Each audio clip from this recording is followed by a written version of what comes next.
Sorry. It's okay, Jason. Please go ahead. I'm sorry for this. That's all right. No, now it's being recorded. So Yeah. that's awesome. So let me just reaffirm exactly what I've just said. It's just to make an impact. The more we can make an impact with people and our clients and our customers, the more they will look after us.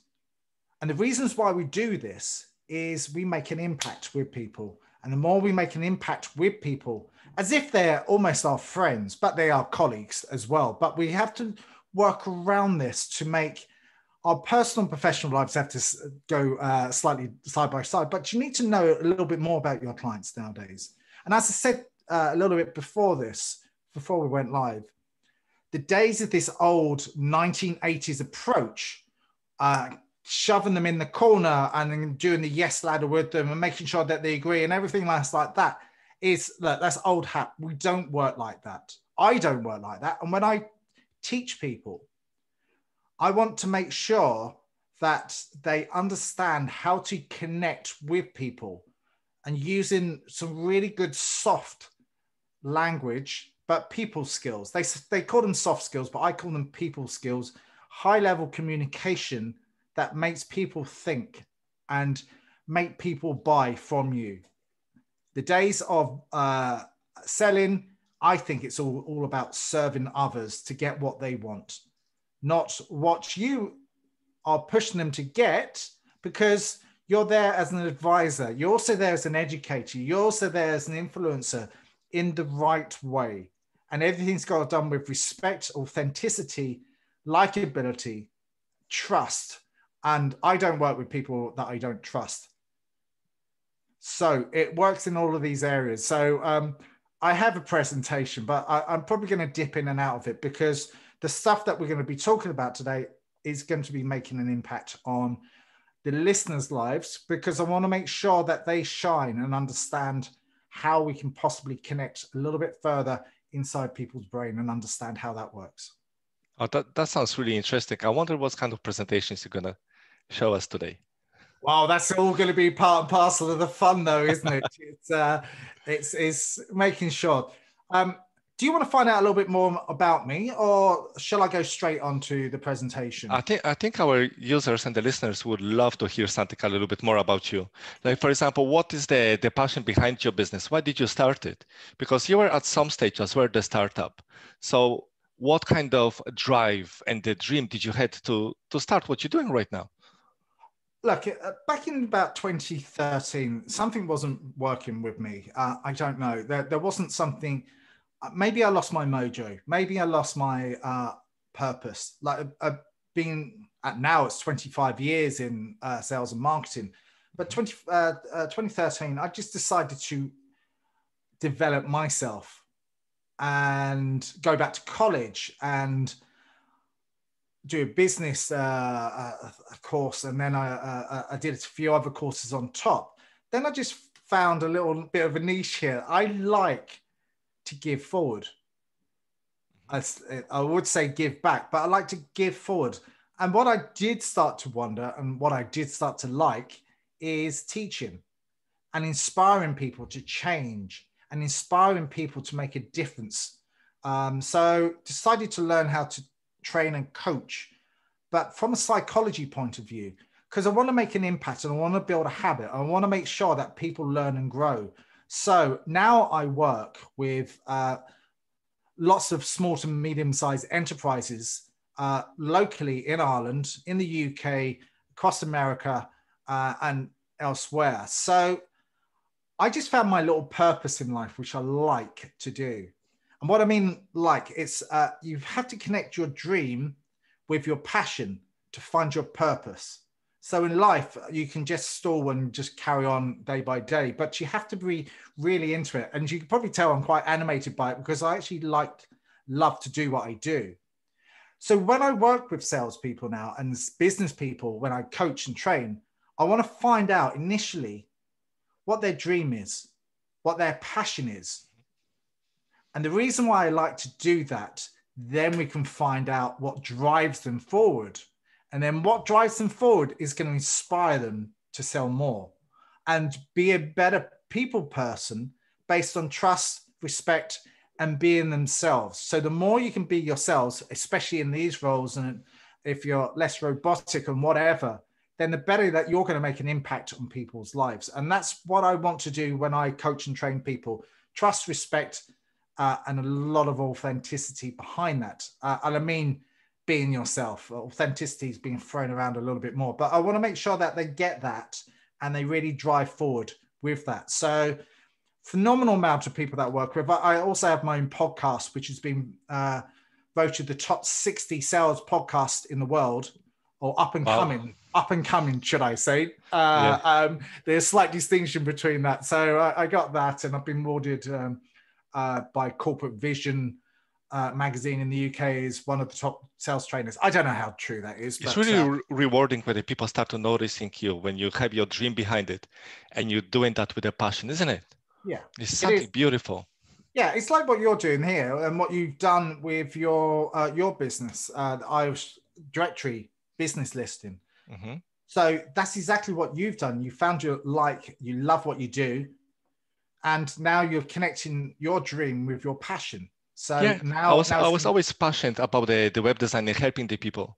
So many people, they were getting ripped off. Yeah. Even when you have your trading online vouchers, they don't know how to use it.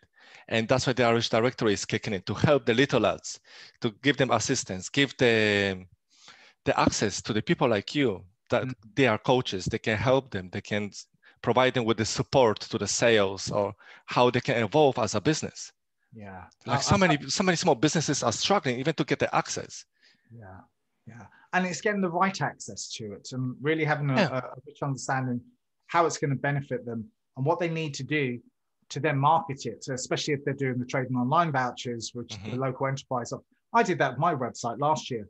Phenomenal response. I had to put a lot of work and effort into it, and my web designer was killing me half the time for content. And I was going, it's always this. You're going to sometimes need a bit of help with the content. So I'm very good at what I do, but when it comes to content and producing that, and especially when you think slightly differently, when it's your own, you have to really start to think as a user, as a customer, isn't it? Yeah, it's not about you; it's about the client. Yeah. It's when people visit your website or other services, your social profiles. It's not about you; it's about what you can do to help them move in their dream, because they've obviously visited you for a reason, and the reason is to get help in a situation that they're being challenged. They're either not getting enough revenue in for their company, or they need a refresher, or they need something else that can drive and motivate their teams forward.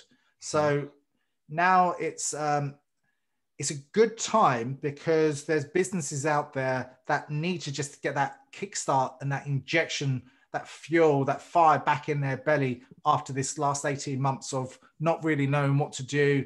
And like we've been COVIDed out really, but now at least we're opening up with some optimism and some enthusiasm.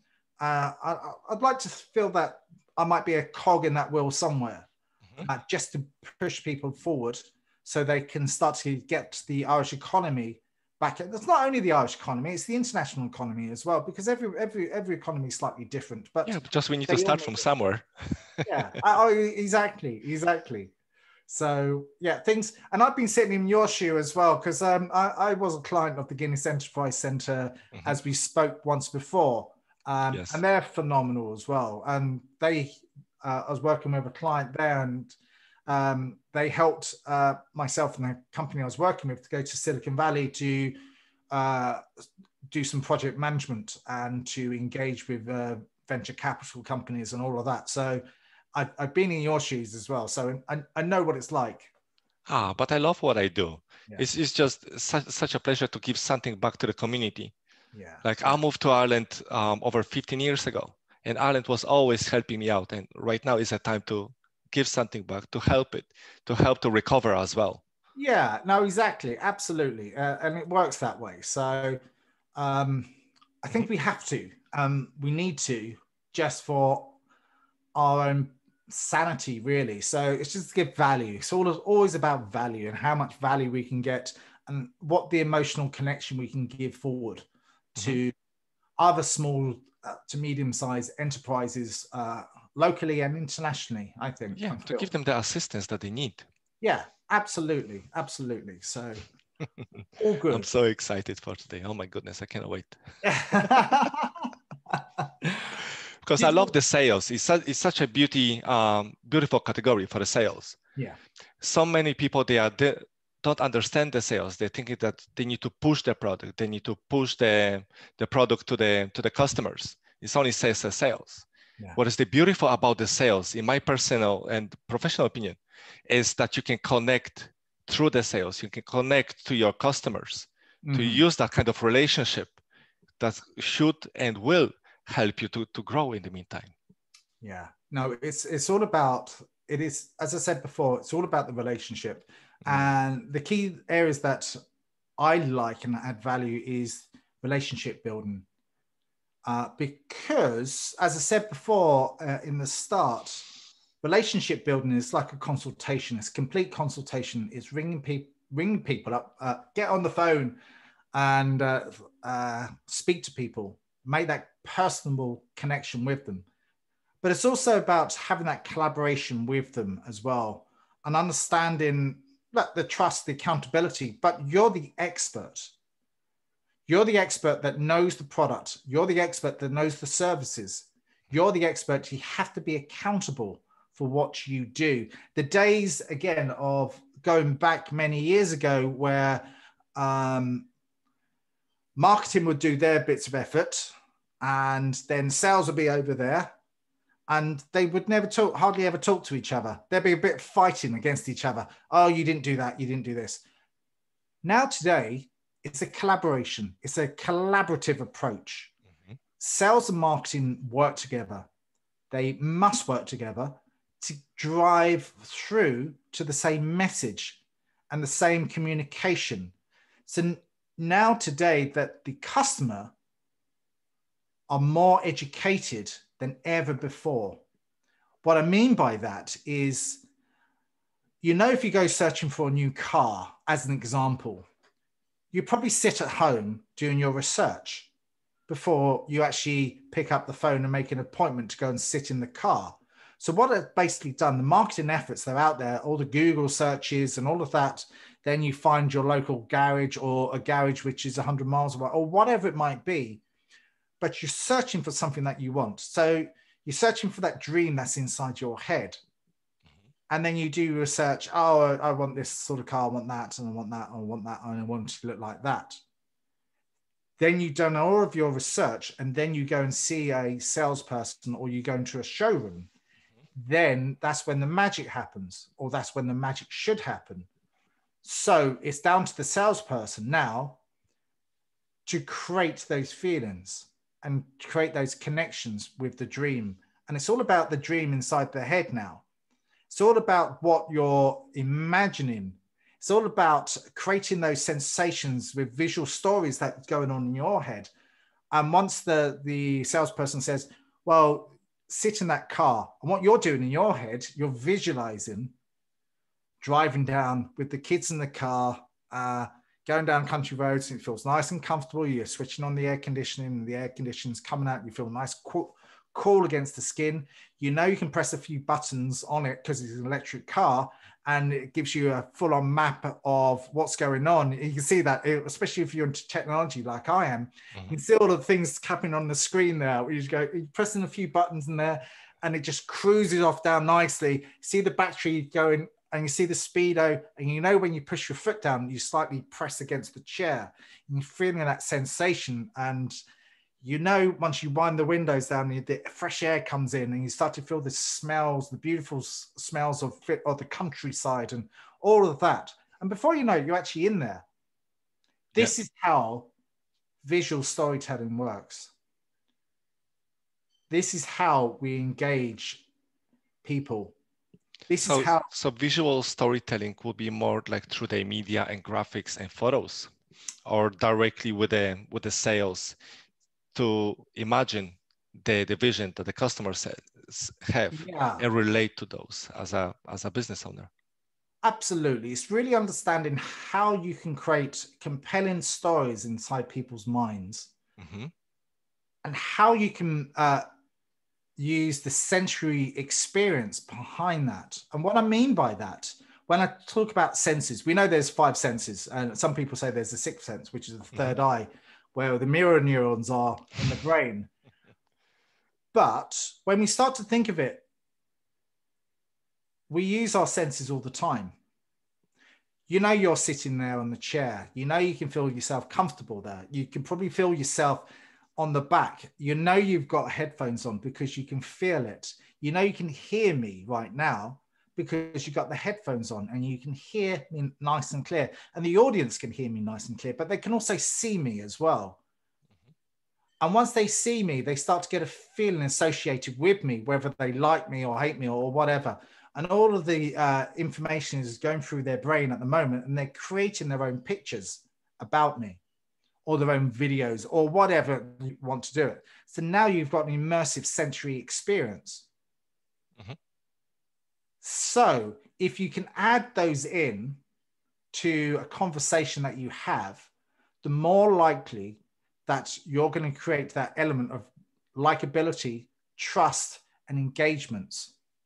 There's lots of things behind this as well, which I'd love to share with you. Yeah, I can see already on our social medias, Joshua Isaac is purely amazed that you are doing the amazing job. So well done. I think we are getting there. We're getting there slowly but surely. Yeah, it's all about that, really, isn't it? It's all about that. It's making sure that people understand. But I want to give people a bit of a gift forward, because it's not only about the stories we tell. People like people because we created a connection, but it's also about this, the body language that we produce. Yeah, it's always the body language. Even during the interviews, the interviewers, they're going mainly by the language, because that's even, I think, in the subconscious how the people are behaving. Yeah. Like they're starting to move, for example, on a chair, or doing something with their hands when they're nervous. Or even when they don't want to listen, they cross their arms, which it indicates that you don't want to have anything to do with the other person. Well, let and me you don't tell want you to listen. about this, because there's a lot of different elements into just what you've said. Is when I go like that, mm-hmm. I could be doing one of two things. If I'm going up here, I'm protecting myself. With the fingers. Holding myself up high. Okay. And it feels a little bit uncomfortable, doesn't it? When you do this. You try this as well. I know you're doing a bit of social media. Yeah, I'm trying to multitask a little bit. Yeah, but even are, like a really high, okay, that's a little bit. Everyone at home, what I want to do is cross it over the other way, because you always have a natural way of going like that. But what I want you to do is go the other way, and it feels a little bit awkward, doesn't it? I think it's as well connected. Are you right-handed or left-handed? Yeah. That you're going straight away with the right hand, just to have that kind of base here, isn't it? That you're in the control or something. So when you go a little bit lower like that, it's a lot more comfortable. So you see things from a slightly different perspective. I could actually be thinking about something there, as opposed to, as an example, if we're in a sales situation and I'm asking you a lot of defensive questions, as an example, you might start to go like that because you're in defensive mode here, because I'm almost interrogating you and you don't like it. But when you go nice and relaxed, like cross your arms like down below, you're less defensive, and you're actually, maybe you're contemplating something, but it does depend on the context, on the conversation that's actually going on, as opposed to could be a conversation that I'm asking you some really nice, polite questions, but it does depend on the tone that I'm speaking in. So what I could say, Camille, is this. And I'm using pronounced words, but you can hear from my voice, it's actually not very nice. You change the tone straight away, isn't it? So I could actually produce my tone and tonality just to be slightly more compelling. So Camille, I could probably ask you a question here, couldn't I? About how could you can imagine creating your business that everyone in Ireland goes to straight away, because they can see that there's lots of people already there making wonderful business and connections. But not only making connections, they're going a little bit further than that. There's thousands of people going it. More that the people are going. So what I'm doing now is that I'm using slightly different linguistics around that and different communication skills, because when we tell something like that, we want to make sure that there's an impact, but we have to do it in the right way. So it's all about making your state nice and happy. I know we're in a false situation here, but it's also making people's feeling good. I feel welcomed as well, isn't it? Yeah. That we are taking care of them, that they can trust us, that we can assist them with whatever needs, whatever struggles they have. Yeah. So I think even when you're relating to the storytelling, it's the same with the content creation, the way you're writing the content, even on your website. Yeah, but absolutely. The trickiest part that always was, don't use the jargon. You as an expert, you know perfectly all the jargons and you know what they mean. But the customers, they understand different way to simplify the language, to make the things simpler for them to read and absorb. Yeah, it's one of these things, the jargon that you speak, and you haven't got a clue what I'm saying. You're going, oh, the CFL and the CPA. Like, I know cost per acquisition, but you might know. So the acronym is lost. Exactly. So as a leader in my space, or as a leader in your space, it's just to push these acronyms out the way and just make sure that people understand what the acronym is. Oh, CPA, I mean cost per acquisition. Does that make sense to you? Oh, yeah, yeah. I also think, and this is something that's really important, if you are to become an expert in what you do, and you are going out there and you're giving your services and you're serving others, is especially when you're going out into a meeting, own the space. What I mean by that, make sure that you know everything about that client. Make sure that you really understand everything about them. Make sure that you even speak in their vocabulary. Make sure that, what I mean, they can't speak all of the vocabulary, but make sure that you understand their business a little bit, I think. Yeah, their acronyms, making sure that the acronyms make sense to you. So if they do speak it, you can understand it because you're in that space. You've done your research, you've done your due diligence, and that's a matter of respect. What else I would suggest you to do, and this is the key core thing. The golden egg. Oh, even more than that, even more than that. So I would suggest is to, if you've done any business with a previous client, similar in that space, that's had the same journey, make sure that you have that stored in your brain. And I'll tell you the reason why. People like themselves, but they also want relation to something else. So you have a compelling story based on a previous client that you worked with, or a case study or something like that. But you create it and you mold it up into a way that it's relative to the client. So what I mean by that, Camille, is I had a previous client and they had a similar sort of challenge with the directory. And that, well, basically what they did was they connected to thousands of people. And what they got a massive amount of engagement with all on social media, which came to their site in their droves.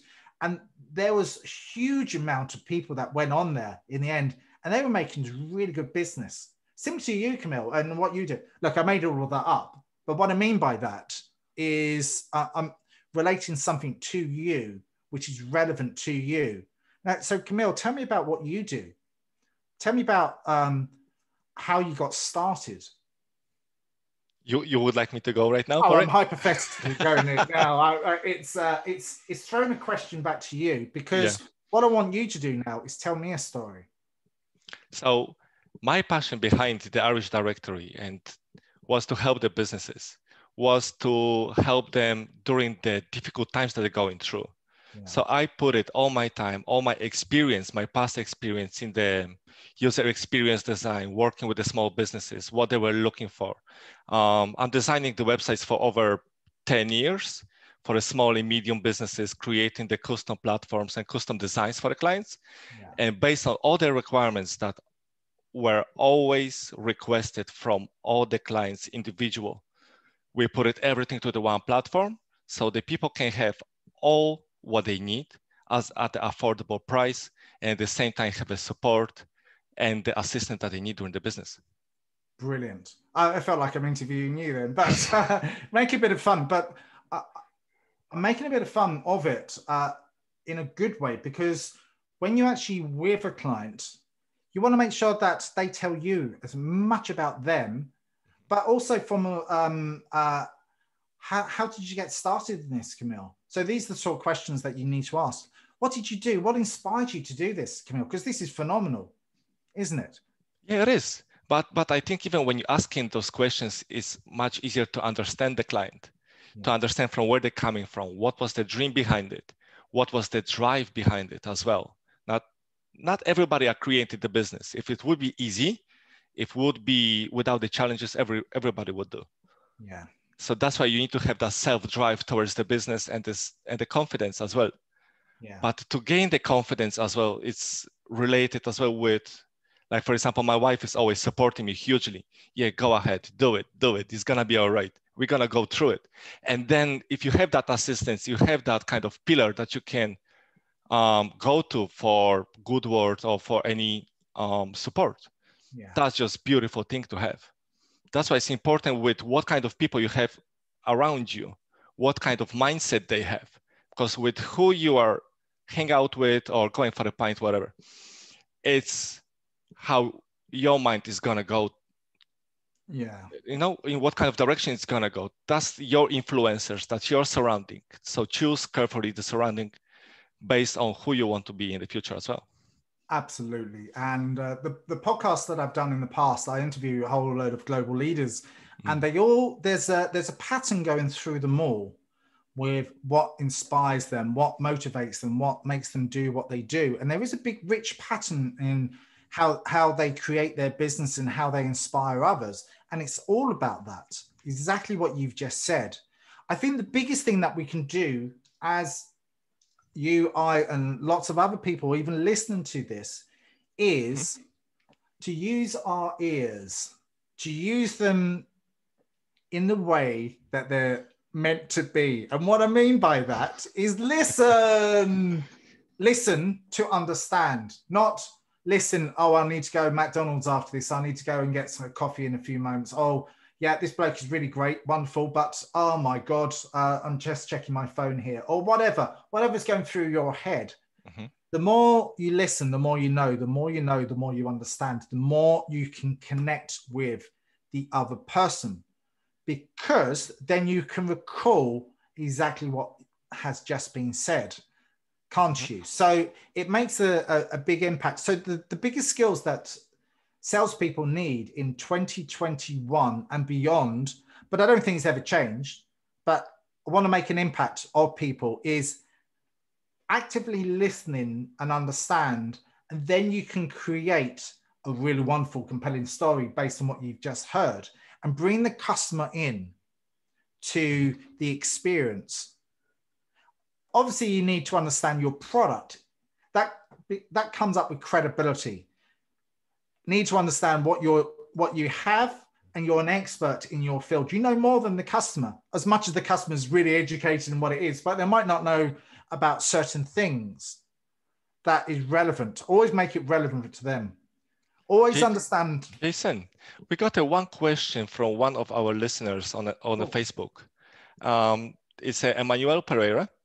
When it comes to body language, how to get a client, customer on your side if they are giving off negative signs with their body language?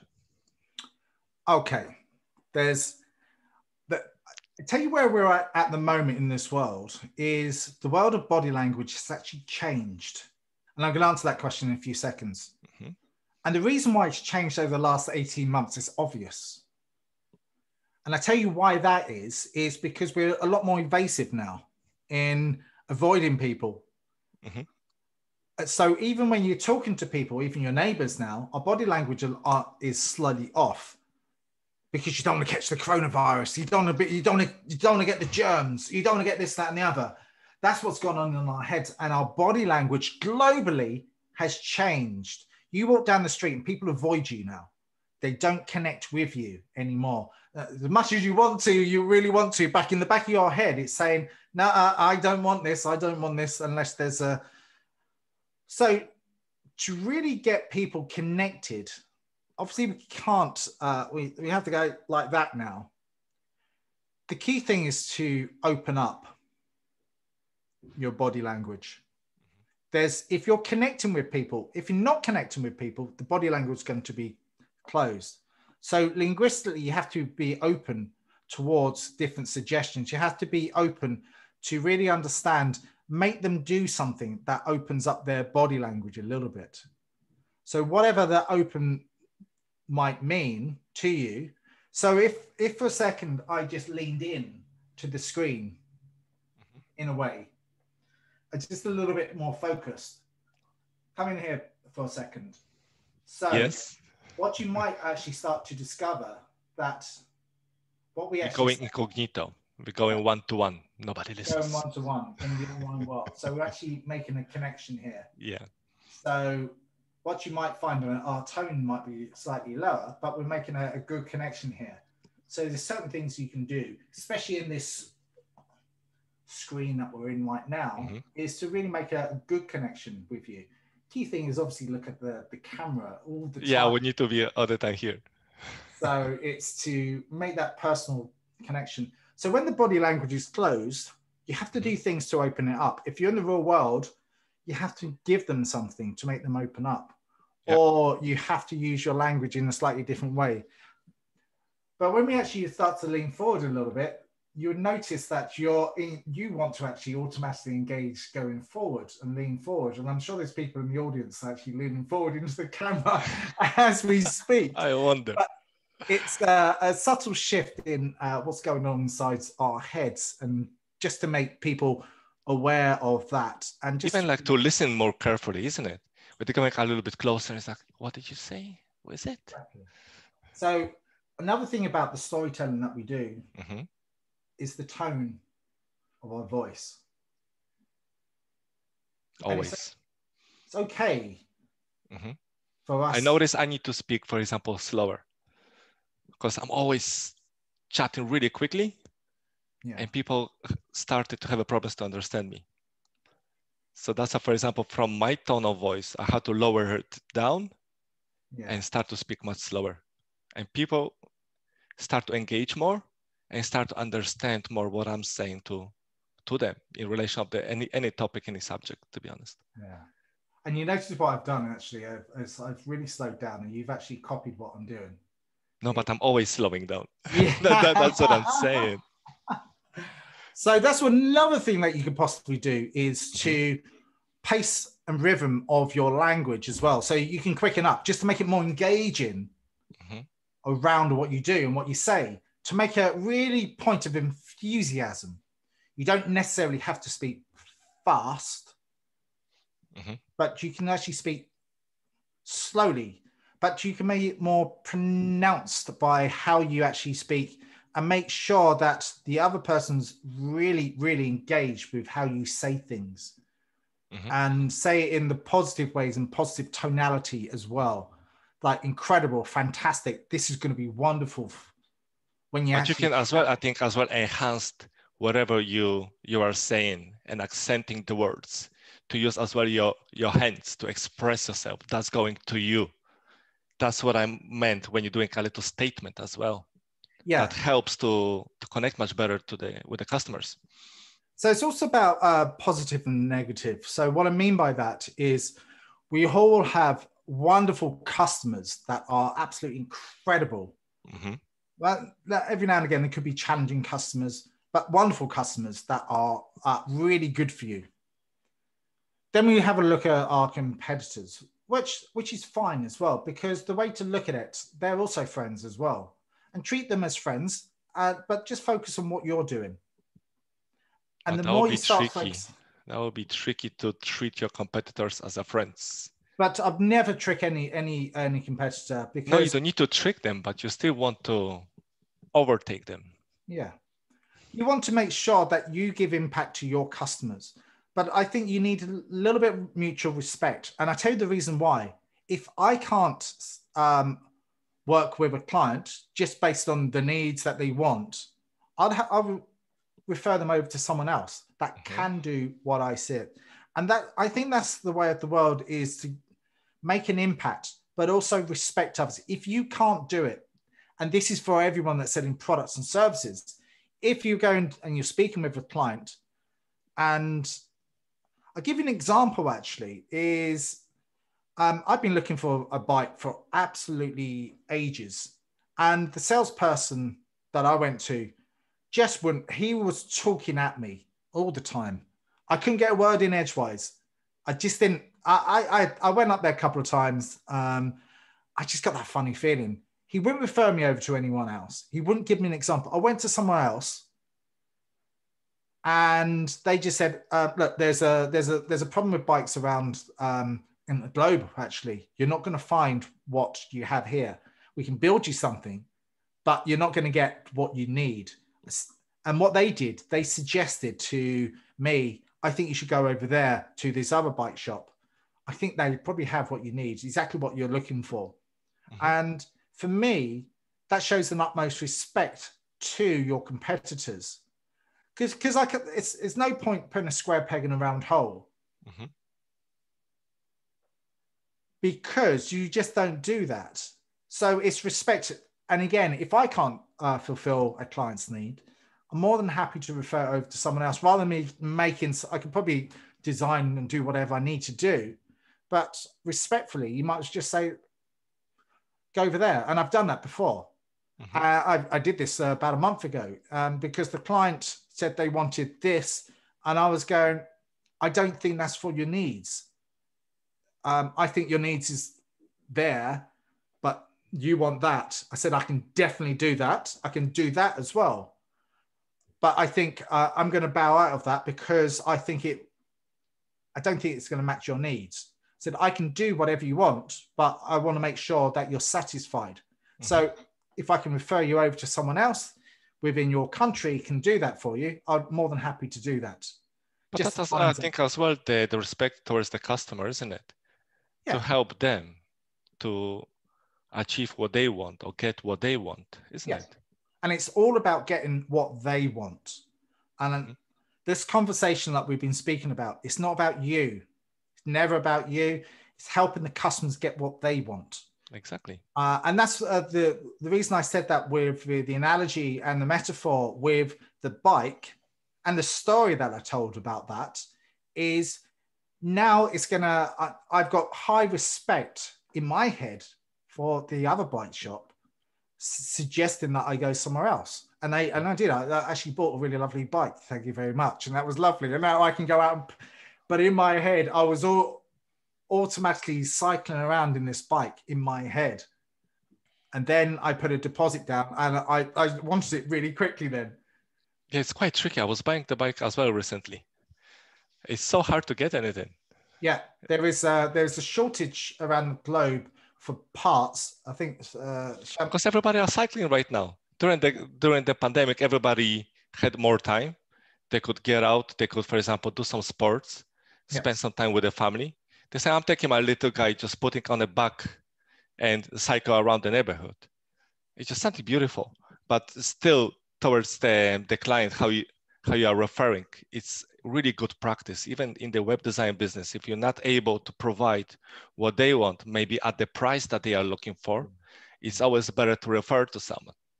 Yeah, exactly. Because, people will buy on people they like and trust, but they also buy from people they connect with as well.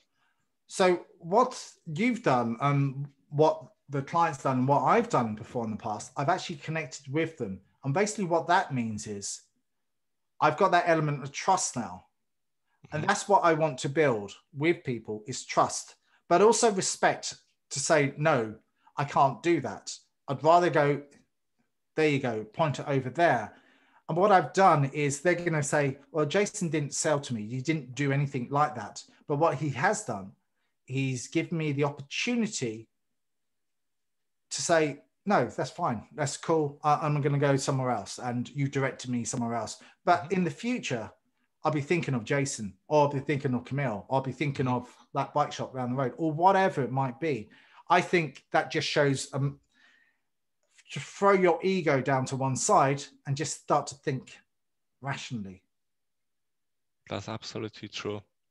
Like, I noticed as well, it's a really good practice, even when you're trying to create the engagement and the trust with the clients. Give them the value, give them something that's not going to cost you a lot, but you can provide them, oh, they are actually helping me. They are helping me without me purchasing anything, or educating me for example, what I need, but I never thought about it. That's what is the beautiful, like, working with the clients, that you can give them something extra. And then we're saying, oh, thank you so much for your help. We never thought we're going to need this. Yeah. And it's just something beautiful that you can give something and help them to grow as well. Yeah, I think that's good. And it shows a lot of adaptability, because the salespeople of today and the business owners of today is they have to be adaptable to the times. Like, we went fast forwarded 5 years in the space of a few months, when even last year, we all went online. We have to be adaptable to change. Like, the brain strives for it. But if you our brain has a sentiment of being lazy at times, and it looks for the fastest route to be lazy. So it builds up that habit and builds up whatever. But if we can be adaptable with the times that we're in, then we can change, we can make an impact. We're always adapting all the time. We're always changing, we're always learning, we're always growing, we're always finding something that we can do to help people. That's why I think the most compelling salespeople out there, number one, they listen really well. They're likable, they connect with people, but they also listen to people and understand them and repeat back to what they've said, but in a really good organic way. And they build stories and metaphors behind what they do and find out more about the customer. The days are gone where you talk the customer to death and then they go like that. I know. You should really be speaking heart. I think it's the Pareto rule, the 80-20 rule. But the client should be speaking 80% of the time, and 20% of the time you should be asking questions and building stories and help them build a story so you can connect with, and you create that area of empathy, trust, likability, connection. Your social proof that you're great at what you do based on all the other clients that you've worked with. You're accountable because you're an expert in your field. You're trustworthy. I go like that. It's the big T. But you had that likability, trustworthy, accountability, respect.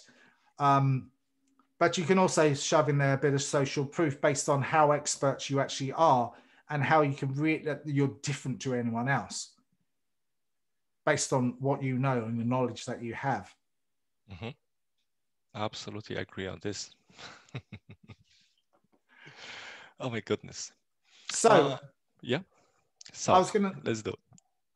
Do you want me to carry on? Because No, I really love it how we can engage and exchange our experience and the expertise in the sales, and I can see that the listeners also enjoy on this. So I think we found a really good topic for our listeners. Also, I will be really keen to see what you have presented as well for us today. Yeah, okay. I'm flicking through some slides here. Let me, because like we've only got 12 minutes. What I'm going to do is I'm going to. Oh my gosh, already past 1 hour, is it? Almost. Yeah, no, we've gone through a lot. So I'm going to give you some stuff to think of. Without storytelling. Let me just the key points that what you think will be the most beneficial for the listeners. So even they can do the little screenshot of the little guidance. That's what you need. That's going to help you. So what I'm going to suggest to people is at the end, I'm going to give you some social links. If you want a full remit of how to create a story, I'd love them to email me. And I will in turn give them a way to follow a script to create a story. So if they can connect with me on the link I will give at the end, if you want to put it into the chat or if you want to put it somewhere else, I'll give it to you. I'm going to put in the comments. So connect with Jason and we'll provide you email at the end. Yeah, I'll provide an email and I help them create value. And if they also want to be on my email list as well, that'd be awesome as well. What I do in my email is I give weekly tips on storytelling, connectivity, your mind, your mindset, your psychology of the brain, things that you can say and do when you're in a sales situation. It's all focusing on sales. Then there's a link to my podcast on there as well, where you can learn from global experts about body language, tones, coaching, apps, connectivity, what the top experts in the world are doing. This is how I learn. This is how I grow. This is my MBA. I might actually join as well for this. That sounds really interesting though. I think it would be really good to get some materials of how to improve yourself in the body language as well. Yeah, I can give all of that and a lot more and a lot more value. People connect with me. I can give them some stuff. And also if they go to jasoncooper.io, if you go to my blog section on there, you can subscribe to my newsletter that way if you want, when you want. So for here, I want to give you some 4 laws of helping others to achieve what they want. The first one is law of value. And what the law of value, I'll go into each area, the law of compensation, the law of influence, and the law of authenticity. I'll give you the next 10 minutes because I can't go too much into the storytelling. No, I think static, short, and punchy is going to be just about. So the law of value, as a salesperson, your main job is to create value. That's absolutely create correct. Value in other people. It's not about looking at how much money you can make. I know salespeople are motivated by money, but what can that money do for you? Meaning, if I want to create 100 grand a year or 200 grand a year or whatever, that's fine. If you keep focusing on the money, you're not focusing on the client. Focus on the client because that's the key thing that's going to make you money. The more you keep from focusing on the money, you're going to miss out. You're going to find you're going to be completely off route because what the client will see is he's not really interested in me. He's just interested in the commission he can make. People are not stupid. They can see that. But as soon as you change the direction of creating and living what the client actually wants, then you're going to make an impact. Well, I have to make that quite clear because so many people get that wrong. Helping others get what they want. If you love what you do and you're passionate about what you do and you can serve them better, you will get to what they want. And your self-belief is behind that, to helping them to get. And again, will it make money? Will it do? It's a great question, but again, it's a bad question to keep asking yourself. Oh, how much revenue will I make on this? Well, this, that, and the other. Okay, you have to think about that. But it's not about that. It's about other people. As long as they see the value, as long as they buy the value, the price shouldn't make any difference. Does that make sense? It does. Is your goal to make a sale? Well, yeah, it is to make a sale, but it's also to help the buyers buy. Help your clients buy. Help them see what it is they're buying. Make it obvious. Some of the best salespeople out there will help encourage them without doing any stupid closing techniques. Oh, if you buy today, you'll get 50%. All that rubbish. But what I mean by that is helping the client to buy, making them see it. So your goal, if you're focusing on the sale, as opposed to getting them to buy, it's 2 linguistic differences in the brain of where you're focused. You've got to close, but you can close in a different way. The law of compensation. How many people's lives can you touch? Making their dreams into reality, making their time more efficient, making their life better, making something more efficient, making them save money. Are you doing all of those things? If you're doing all of those things, you're doing something right. Making their lives easier as well, isn't it? Yeah, exactly. And I would also change the word prospect into people. So we all see, there's a prospect over there and how much money they're worth and blah, blah, blah, blah, blah, blah. But let's have a look at them as people, because they are people at the end of the day. They're not prospect, they're people. Mm-hmm. They're people like you and me. So treat them like a person. Then you'll find out, be just generally interested in the people that you're working with. Build the rapport, focus on the best intentions that they want. Even the barriers and the questions and what they're saying, just soften it down and make a bit of rapport. Be curious. Obvious. It's be curious. Lots and lots of questions. Ask them lots of questions. And again, we've touched on this earlier. Yes, we did already, yeah. So look at similarities within the other person.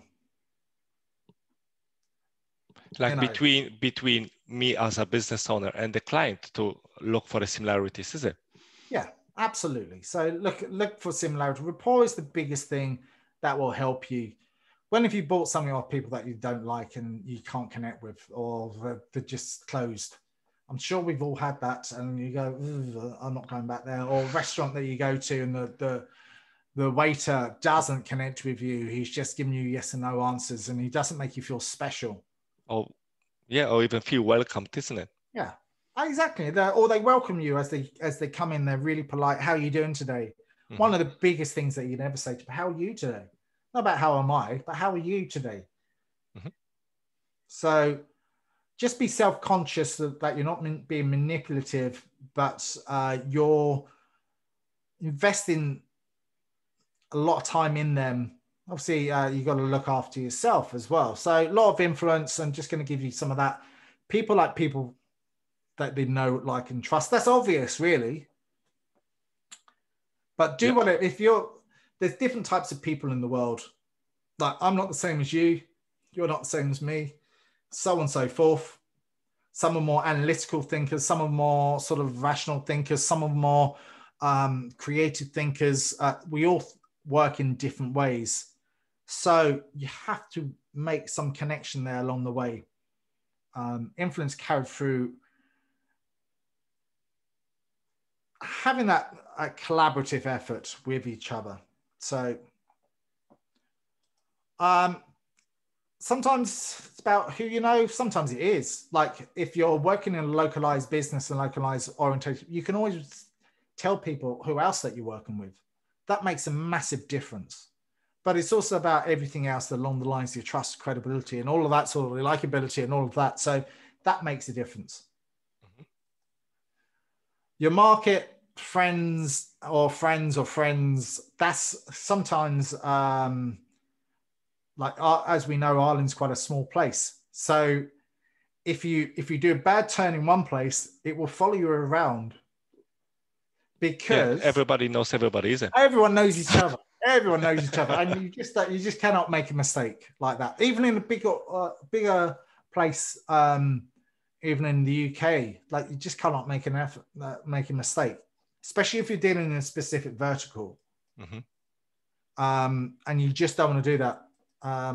People like being people, as I said that, not as prospects. I think that's key. Yeah. Always look at the connection as opposed to the sell. I made this quite big like that. Trust comes from doing what you say. Does that make so people like people and brands they trust people and brands they like, and they respect people and brands they find credible. Mm-hmm. I know we've only got 2 minutes, so yeah. A lot of authenticity is to be yourself, make it your own. Don't go off a script. use a script, memorize it, maybe have some key points to look at, but don't be like a robot, like you're speaking on the phone and you go, oh, I've got to finish this, I've got to finish this and finish this. Make the connection with your client, use empathy and look at objections with them, because they're the keys to help you move forward. Ability to listen is the biggest part of your communication. And that's where I'm going to finish it off with. There's a lot of other things that I wanted to say today, but I've ran out of time because of what I wanted to suggest to people now is that people buy on emotions. People buy on, but they back it up by reason and logic behind that. That's correct. Even I think in the online sales, or even when you're purchasing the online, you're buying through the emotions. Yeah. And it's also depends like from the user experience design and how you're designing your business or websites or your online shops. You can predict a little bit what kind of emotions. Are they in a rush? Are they, for example, frustrated? So they're gonna have different point of view of how everything looks, how even the business profile looks, where the buttons, where's everything designed and connected. So that's as well to sell through the emotions, like through the online design as well, I think. Yeah, no, the online design as well as the colors, the language it uses, spacing out, the images that you use and that. Just one last thing about social media is if you're connecting with me by social media and you're immediately selling to me, I'm not going to like that. And what I mean by that, if we connect, Camille, as an example, then automatically you put, I've got a wonderful website, this, that, and the other, great, this will do this, that, and the other for you. I hate those. It's like a fly drop. It feels like there's no connection with me. And that's the social media. So this is food for thought for everyone out there that are making a connection with people. Find out about them first on the social media chat. Find out more about them. Do a voice message. Do a video. Find out more about them. Make that connection before you even sell to them. I don't think you should even sell to them on that forum like that, because it's all about getting to know you. I think that will be on the later stage or the latest level, I think, even to do the sale. First connect, let's become kind of friends. Yeah. Let's connect, let's see what you can offer, what I can offer, what we can come up with together. Yeah. So it's all relationship building online. Then you take it offline and then you have a conversation. Mm-hmm. So that's my last thought of today. What I'd like to do is, if I can see the chat, let me put the... yeah, we have a chat here. While you talk, I'm just going to put... put your email address or maybe your website address so we can share as well in the comments. If you're not going to manage to find the chat, that's okay. You can send us to the email and we're going to share with our audience on the comments under the video. Let me just find this. Me. If you have us on a full screen, you should have at the bottom. Or you're just looking for that tricky Zoom bar to find it. Where is the chat? I'm just going to put this into the chat. Yeah, that's completely fine.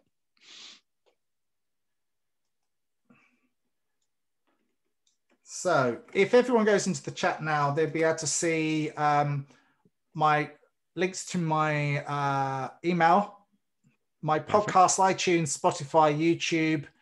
Subscribe to them all. My website, jasoncooper.io. My email, jcooper@jasoncooper.io. And then another link to my newsletter. So I'd love to hear from you. If you want to connect with me, when you do, I will give you some tools about creating and mastering your own story. And then if you want to find out more about me and how I can add value back to you, what you do, you can always have a conversation from there. Perfect. If you That's all in the chat there. If you want to Yeah. copy and paste that over to... That's already done. Awesome stuff. Yeah, everything is in the comments on our Facebook page and as well below our video. So if you would like to connect with Jason, you will have any help. If you would look for some help, for some assistance, Jason is there for you. Thank you so much, Jason, for sharing your precious time. I know you are a really busy man, so we really appreciate it. I hope we're gonna reconnect again for some extra webinars, extra maybe interviews with you. Thank you so much, Jason. From me and all the Irish Directory team, we would like to say a huge thank you and say bye-bye to everybody. Thank you so much for taking part. See everybody, have a good afternoon. Thank you so much.